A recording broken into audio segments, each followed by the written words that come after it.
जी, अस्सलाम वालेकुम। आज हम डिस्कस करेंगे about special theory of relativity, it's postulates and results. ये हमने ऑलरेडी डिस्कस कर लिया है कि एक मॉडर्न फिज़िक्स को हम सब डिवाइड करते हैं टू ब्रांचेस में, क्वांटम मैकेनिक्स में और थ्योरी ऑफ रिलेटिविटी में, यानी जिसको हम कहते हैं रिलेटिविस्टिक मैकेनिक्स। तो रिलेटिविस्टिक मैकेनिक्स बेस करती है थ्योरी ऑफ रिलेटिविटी पे। थ्योरी ऑफ रिलेटिविटी क्या है? The theory of relativity is used to relate the observations taken by different observers present in different frames of reference which are in relative motion.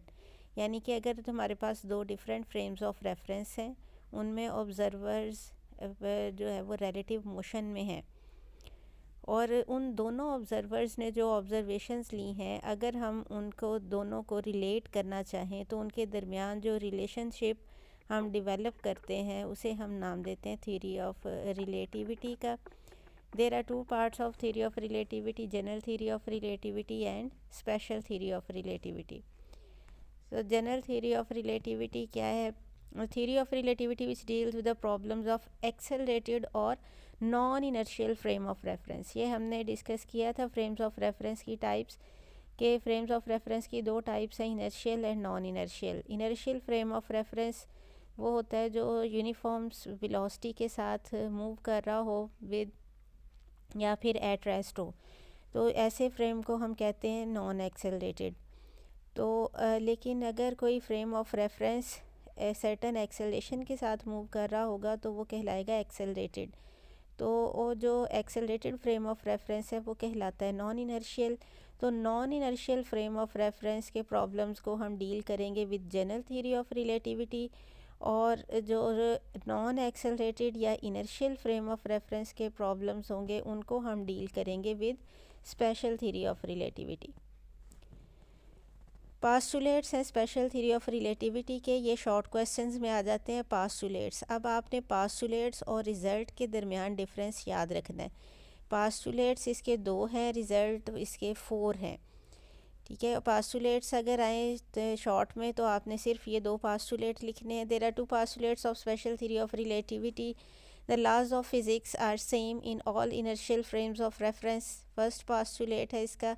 Second postulate क्या है? The speed of light is a universal constant, that is it does not change with frame of reference and its value is 3 × 10⁸ metre per second.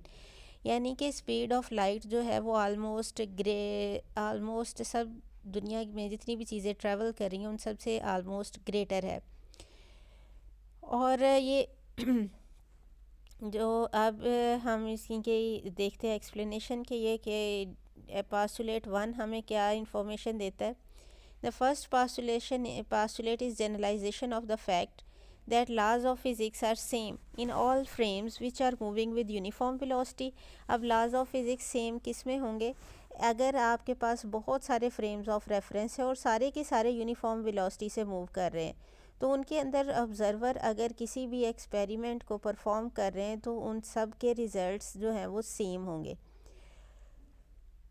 If there is some difference in the laws of physics in relative motion, then we can find which of them is at rest and which is moving। लेकिन अगर ऐसा है कि result different आए तो फिर हम ये कह सकते हैं कि उनके दरमियान रिलेटिव मोशन थी, सर्टेन एक्सेलरेशन प्रेजेंट था, लेकिन ऐसा पॉसिबल नहीं है, ऐसा रिज़ल्ट जो है वो एग्जिस्ट नहीं करता। Then we can find which of them is at rest and which is moving, but such differences does not exist। According to second postulate, the speed of light remains same in every frame of reference। कोई भी frame of reference आप ले लें, वो अर्थ है, moon है, space है, speed of light जो नेवर चेंजेस। रिजल्ट्स है स्पेशल थ्योरी ऑफ रिलेटिविटी, ये भी शॉर्ट क्वेश्चंस में आ जाते हैं। अगर ये लॉन्ग में आएगा तो आपने इसको इन डिटेल अटैम्प्ट करना होता है, अगर शॉर्ट में आए तो जस्ट इनके नेम लिख के सिंगल लाइन में आपने इसकी एक्सप्लेनेशन लिख देनी है शॉर्ट के लिए। these are the results of special theory of relativity: time dilation, length contraction, mass variation and relation of mass and energy। अब देखें जो इनकी डेरिवेशन है इन सारे रिज़ल्ट्स की, वो आपके सिलेबस में नहीं है। हमने जस्ट इनका फाइनल रिज़ल्ट डिस्कस करना है। Time dilation. According to special theory of relativity, time is not absolute. Special theory of relativity के अकॉर्डिंग यह है कि टाइम की वैल्यू जो है रिलेटिव मोशन में चेंज हो जाएगी। अगर तो फ्रेम ऑफ रेफरेंस रेस्ट पे होगा तो उस वक्त अगर कोई किसी भी इवेंट का टाइम मेजर किया गया है, say that is proper time. If an observer measures the time of an event in a frame of reference that is at rest, that is proper time T not. If frame of reference और observer, या frame of reference भी अब in motion हो सकता है, जैसे कोई गाड़ी है वो भी मूव कर सकती है विद रिस्पेक्ट टू ऑब्जर्वर, या फिर उस फ्रेम ऑफ रेफरेंस के लिहाज से जो ऑब्जर्वर है वो मूव कर रहा होगा in relative to frame of reference, then the time of same event will change in relative motion. तो जब relative motion होगी ऑब्जर्वर और फ्रेम ऑफ रेफरेंस के दरमियान, तो सेम इवेंट का जो टाइम है वो चेंज हो जाएगा। Let T not is proper time and T is relative time, जब दोनों सोर्स एंड ऑब्जर्वर यानी फ्रेम ऑफ रेफरेंस और ऑब्जर्वर दोनों रिलेटिव मोशन में है। v is speed of the frame of reference, c is speed of frame of light नहीं, speed of light आएगा ये। तो जो टाइम t है वो आएगा t not over √1 minus V square over c square. ये रिलेशन है between relative time and proper time. अब देखें, 1 में से एक फैक्टर सब्ट्रैक्ट हो रहा है V square over c square, तो अंडरस्टूड है इसका आंसर आएगा लेस देन 1। तो फिर जब हम उसका स्क्वायर रूट लेंगे और वैल्यू कम हो जाएगी 1 से, तो जब हम लेस देन 1 वैल्यू पे डिवाइड करेंगे टी नॉट को, तो इसका मतलब क्या है कि जो रिलेटिव टाइम है वो ग्रेटर होगा as compare to proper time. यही हमने कहा है कि टाइम डायलेट हो जाएगा। डायलेट होने का मतलब क्या है? फैल जाएगा, स्ट्रेच हो जाएगा। That is, time is dilated in relative motion. This result applies to all timing processes. For example, physical, chemical and biological process. Even the aging process of the human body is slowed by motion at very high speed. अगर कोई बहुत high speed के साथ कोई spaceship move कर रहा है और उसमें अगर कोई पर्सन है और दूसरा ऑब्ज़र्वर जो है वो अर्थ के ऊपर है, अब फ्रेम ऑफ रेफरेंस और ऑब्ज़र्वर के दरमियान रिलेटिव मोशन होगी, तो क्या है कि जो स्पेसशिप है उसमें टाइम डायलेट होना शुरू हो जाएगा, यानी टाइम स्लोली पास होगा। तो इसका मतलब यह है कि जो पर्सन अर्थ पे है उसकी एज जल्दी बढ़ेगी और जो स्पेसशिप में होगा उसकी एजिंग प्रोसेस स्लो डाउन हो जाएगा। नेक्स्ट रिजल्ट है लेंथ कंट्रैक्शन। जैसे हमने ये कहा कि जब रिलेटिव मोशन में होंगे ऑब्जर्वर एंड वो फ्रेम ऑफ रेफरेंस, तो टाइम डायलेट हो जाएगा। तो इसी तरह रिलेटिव मोशन में जो लेंथ है वो कंट्रैक्ट हो जाएगी, यानी छोटी नज़र आएगी, हमें शॉर्टर हो जाएगी। If there are 2 points having fixed distance between them, in relative motion, the distance between 2 points appear to be shorter than when you were at rest. This effect is known as length contraction. For example, if L naught is the distance between two objects measured by an observer at rest, then in relative motion it is given as, पहले हमने L naught ले ली proper length, ये उस वक्त है दो points के दरमियान डिस्टेंस जब ऑब्जर्वर रेस्ट पे है।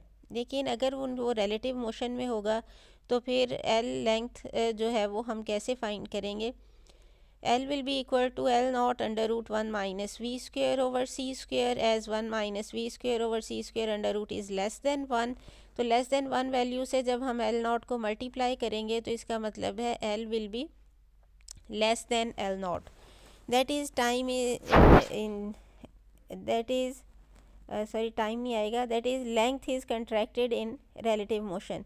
The distance between earth to a star measured in a moving spaceship would appear shorter than the distance measured by an observer on the earth. अगर एक मूविंग स्पेसशिप में आप दो पॉइंट्स यानी सन आप मून का और अर्थ का डिस्टेंस मेजर करेंगे तो वो शॉर्टर लगेगा एज़ कंपेयर टू द अर्थ।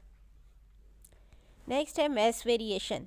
जिस तरह से हमने कहा है कि टाइम डायलेट होना शुरू हो जाता है, इसी तरह से मैस भी वेरी होना शुरू हो जाता है रिलेटिव मोशन में। According to special theory of relativity, mass is also not absolute. If an observer measures the mass of an object in a frame of reference that is at rest, that is proper mass m not. ये जो proper mass है इसको हम rest mass भी कहते हैं. ये observer ने उस वक्त mass मेजर किया है जब वो रेस्ट पे है. अब दूसरा मैस हम relative mass मेजर करेंगे जब frame of reference is moving relative to the observer. Then relative mass m will be equal to m naught divided by 1 minus v square over c square under root. As 1 minus v square over c square under root is less than 1, जब less than 1 value से हम divide करेंगे m not को, तो इसका मतलब क्या inverse relation है, तो m will be greater than m naught. ठीक है. So in relative motion the mass of an object starts increasing. तो या इसका मतलब ये है कि टाइम भी इनके डायलेट हो जाएगा, यानी इंक्रीज़ होगा रिलेटिव टाइम, मैस भी इंक्रीज़ होगा, लेकिन लेंथ कंट्रैक्ट हो जाएगी, शॉर्टर हो जाएगी. फोर्थ रिजल्ट है मैस एनर्जी रिलेशन. ये famous Einstein's mass energy relation हमने पढ़ा हुआ है already. According to special theory of relativity, mass and energy are different physical quantities. दोनों अलग अलग हैं. मैस और फिजिकल क्वांटिटी है, उसका यूनिट है किलोग्राम. एनर्जी और क्वांटिटी है जिसका यूनिट है जाउल. लेकिन दोनों इंटर कन्वर्टेबल हैं, यानी मैस को हम एनर्जी में कन्वर्ट कर सकते हैं, एनर्जी को मैस में कन्वर्ट कर सकते हैं by using the relation E is equal to M C square. यहाँ से अगर हमने मैस गिवन होगा तो एनर्जी फाइंड कर सकते हैं, एनर्जी गिवन होगी तो मैस फाइंड कर सकते हैं क्योंकि C कांस्टेंट है. So E naught will be equal to m naught c square where m naught is rest mass. अगर देखें कि रिलेटिव मोशन में है E is equal to M C square, तो जब रेस्ट पे होगी तो रेस्ट मैस लेंगे m नॉट, तो जो एनर्जी होगी वो भी क्या कहलाएगी, रेस्ट मैस एनर्जी. अब देखें कि जो मूविंग बॉडी है उसकी एनर्जी ज़्यादा होगी as compare to rest mass energy, क्योंकि उसके पास काइनेटिक एनर्जी होगी मूविंग ऑब्जेक्ट के पास. So m C square will be greater than m naught c square. और वैसे भी हमने ये कहा है कि रिलेटिव मोशन में मैस इंक्रीज़ होना शुरू हो जाता है, तो जब मैस इंक्रीज़ होगा तो उस वक्त भी एनर्जी ज़्यादा हो जाएगी. So m C square will be greater than m naught c square and difference of energy is given as kinetic energy will be equal to M C square minus m naught c square. So we can write it as delta E is equal to delta m into c square, and delta m will be equal to delta E divided by c square. यानी देखें कि change in energy को हमने divide किस पे करना है mass variation find करने के लिए, c स्क्वेयर पे. c की वैल्यू बहुत लार्ज है, 3 इंटू 10⁻⁸ मीटर पर सेकेंड. उसका स्क्वेयर लेंगे तो और लार्ज हो जाएगी वैल्यू. जब इतनी लार्ज वैल्यू पे स्मॉल चेंज इन एनर्जी को हम डिवाइड करेंगे तो आंसर इतना स्मॉल आएगा कि इसीलिए हम एवरीडे लाइफ में इसको निगलेक्ट कर देते हैं. जबकि स्लो मूविंग ऑब्जेक्ट्स को हम डिस्कस कर रहे होते हैं तो वहाँ पे जो मैस वेरिएशन है वो इतनी स्मॉल होती है कि हम उसको निगलेक्ट कर देते हैं. और ये मैस वेरिएशन कहाँ पे प्रोमिनेंट होती है, माइक्रोस्कोपिक लेवल पे और ऐसे ऑब्जेक्ट्स पे जो कि स्पीड ऑफ लाइट के साथ मूव कर रहे हैं. अदरवाइज़ मैस वेरिएशन जो है वो प्रोमिनेंट नहीं होती. ये जो है ये शॉर्ट में ही आते हैं पास्टुलेट्स भी और इसके रिजल्ट्स भी स्पेशल थ्योरी ऑफ रिलेटिविटी के. स्पेशल थ्योरी और जनरल थ्योरी की डेफिनेशंस भी आपने इसको शॉर्ट के लिए प्रिपेयर करना है, ये इम्पॉर्टेंट है.